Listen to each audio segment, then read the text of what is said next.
नमस्ते. मी नाचणीच्या पिठाचे पापड बनवते. त्याचं साहित्य दाखवते. हे नाचणीचं पीठ आहे, 1 वाटी घेतलंय. ह्याच्यासाठी 1 वाटी पाणी घेतलंय. म्हणजे आपण जेवढं पीठ घेणार ना त्याच प्रमाणामध्ये पाणी घ्यायचं.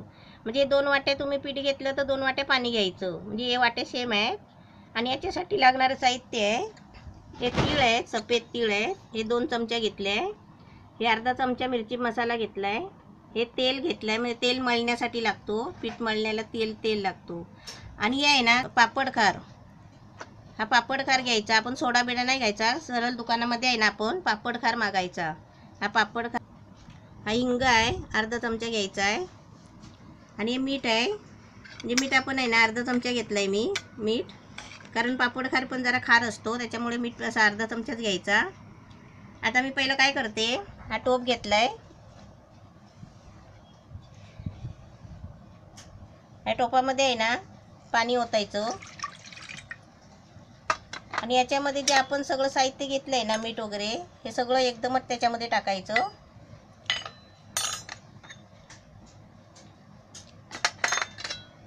हे सगळं पाण्यामध्ये मिक्स करायचं.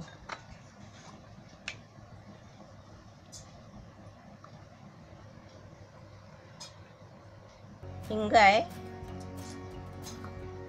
आणि हे तीळ आहेत.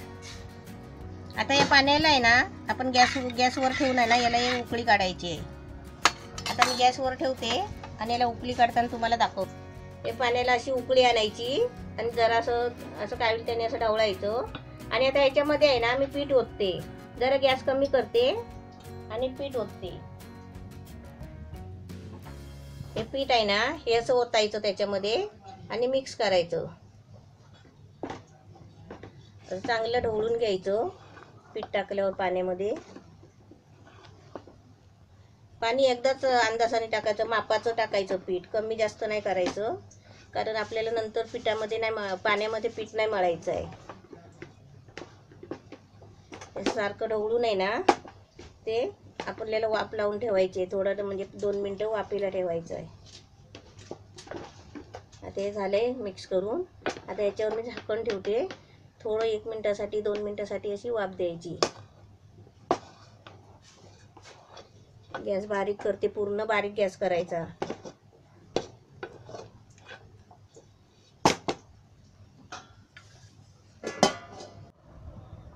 हे 2 मिनिटं वाफ लावायला ठेवली होती गॅसवर.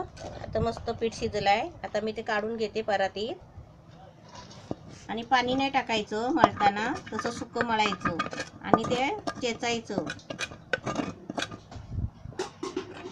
चेचायचं नाही, मस्तपैकी त्याचा गोळा चिकट करायचा. चेचायला नाही लागला तर असंच आपण लाटायचं. बघूया कसं होतं ते, मी तुम्हाला दाखवते.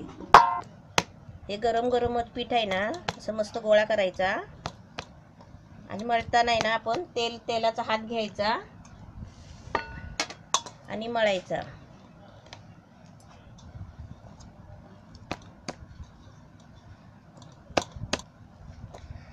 हे पीठ कसं गरम गरमच मळायचं, हात भाजतोय.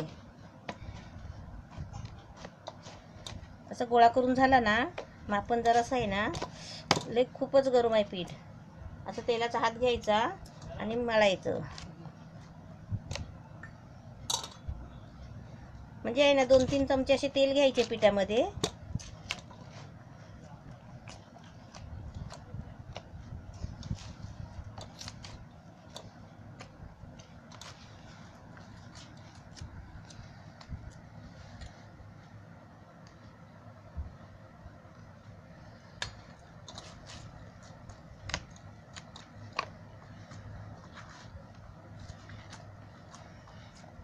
हाताला कसे चटके लागतात आहेत, एवढं गरम आहे पीठ.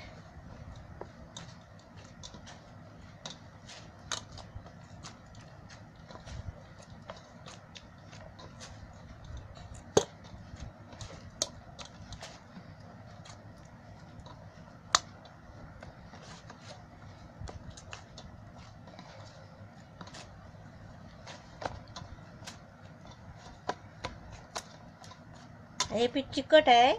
एक पापड लाटून बघायचा, चांगला आला तर व्यवस्थित, नाहीतर ते पीठ आहे ना चेचायचं. आता आता मी सगळं हे असं व्यवस्थित मळून घेते आणि तुम्हाला ती एक पापड लाटून दाखवते. व्यवस्थित गोल आलं ना तर मग पीठ चेचायचं नाही, कारण हे पीठ आहे ना एकदम बारीक आहे नाचणीचं पीठ. तांदळाचं पीठ कसं जरा फसफशीत असतं ना, त्याच्यामुळे ते चेचायला लागतो. असा आपण गोळा करायचा आणि थोडा आहे ना आपण असा चेचून घ्यायचा, पाटावर चेचायचा. आणि तुम्ही भरपूर करत असाल ना तर तो पाटा असला ना, पाटा वरवंट असतो ना, त्या पाट्यावर घ्यायचं आणि वरवंट्याने चेचायचं. आता मी कसं तुम्हाला एक एक वाटीचं दाखवते ना. अशी गोळी एवढी छोटी करून घ्यायची आणि आहे ना तेल घ्यायचं, तेल थोडासा पिशवीला लावायचं आणि त्याच्यावर गोळी आहे ना अशी लाटायची, कारण ते पातळ पीठ असतो, नरम पीठ असतं ना, म्हणून हे कसं आरामात लाटायला लागतो. आणि आपले समजा गोल नाही आले ना तर मी तुम्हाला आयडिया सांगते, असे छोटे छोटे त्या पाहिजे, पण कसं आपल्याला पातळ पाहिजे असतात. एकदा पिशवीला चिकटले ना मग आपण ती काढायची नाही, उचलायची नाही, अशी लाटतच जायची. आपल्याला जेवढे पातळ असतील ना तेवढे चांगले. आता ही वाकडी तिकडी आली आहे ना, तर आपण काय करायचं, असं त्याच्यावर आहे ना असं भांडं मारायचं, काहीतरी झाकण वगैरे असेल तर. आता मी एक ग्लास घेतला आहे, त्याच्यामुळे काय होतं, आपले छोटे छोटे पापड आहे ना छान छान असे सर्व लाटून निघतात आणि दिसायला पण छान आणि तळताना पण चांगले. यात असे मी सर्व लाटून घेते आणि उन्हात टाकते जरा, कारण का माहिती आहे ऊन लगेच जातो.